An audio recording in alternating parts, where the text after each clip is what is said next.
Stuart Young has confirmed that the Dragon gas deal is not dead.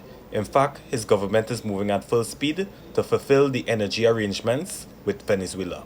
As long as we're in the election season, fake promises and lies will continue.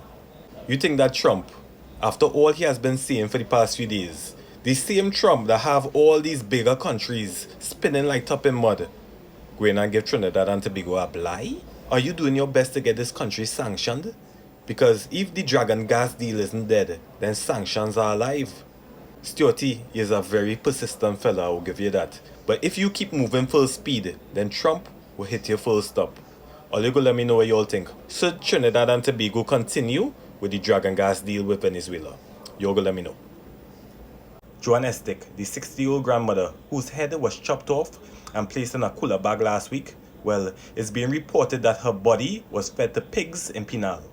A male suspect from Siparia was apprehended, and police are seeking to charge him with murder. It was reported that Estick was a drug user, and the person arrested for her suspected murder is a drug dealer. Police are still conducting investigations on this murder. I ain't gonna lie, the devil really working in Trinidad and Tobago right now. You could come to Trinidad and Tobago and make a true crime documentary. You cut off a head, place it in a cooler bag and fed the body to pigs? That is crazy. And if this is any sign to you to stop eating pigs, take this as one. TV6 and Express reporter Mark Besant has reported receiving a threatening message after his recent investigative report. The message was sent to him before he left the office this week.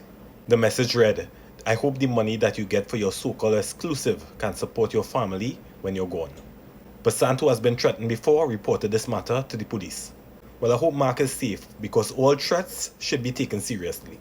I'm truly baffled that someone would actually threaten him after this story, because the story lacked substance. It was a lot of rambling in the story. The story lacked names, the story lacked evidence in the whole. So the fact that someone will go out their way to threaten him for this is very confusing, because nothing came out of the story except a lot of rumors. And Mark also got a lot of egg on his face after the story. But this story does have something behind it. Let's see if the government will look into this further and not just trust the words of a certain minister. So let me know what you all think about this story, and do you all think that there should be more protection for the press? And honestly, Ian Allen would be a good person to look into this story. All you go let me know. The act of buggery between two same-sex consenting couples has now been deemed illegal again in Trinidad and Tobago by the appeal court.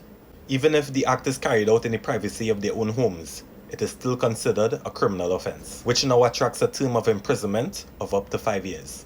Previously, the maximum sentence stood at 25 years, but has now been modified by the courts. Personally, I'm not gay. Whatever two gay adults choose to do in the privacy of their own home is their business. I've worked with gay people, I have a gay neighbor, and I would hate for this to affect the quality of their lives. This is 2025, people.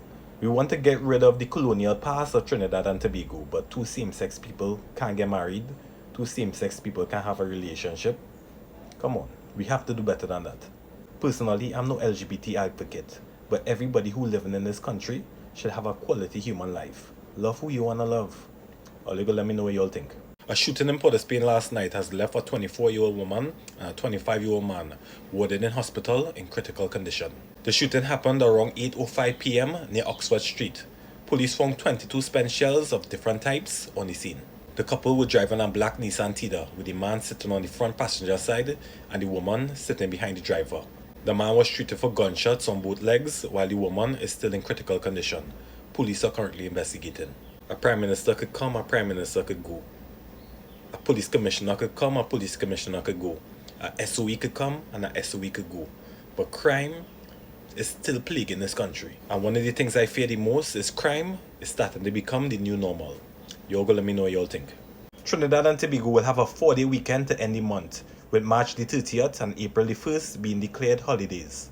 The President, Christine Kangaloo, has declared that Sunday the 30th of March will be declared as the public holiday, Eid-ul-Fitr.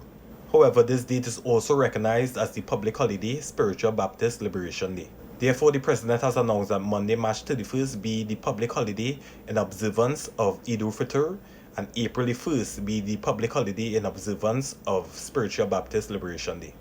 In other news, Trinidad and Tobago has qualified for the 2025 CONCACAF Gold Cup by beating Cuba 4-0 at the Atobulon Stadium in Cuba.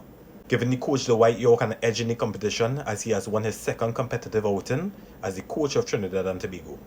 Prime Minister Stuart Young is on his way to Jamaica for talks with the U.S. Secretary of State to discuss U.S. foreign policy and how it affects Trinidad and Tobago and the wider region.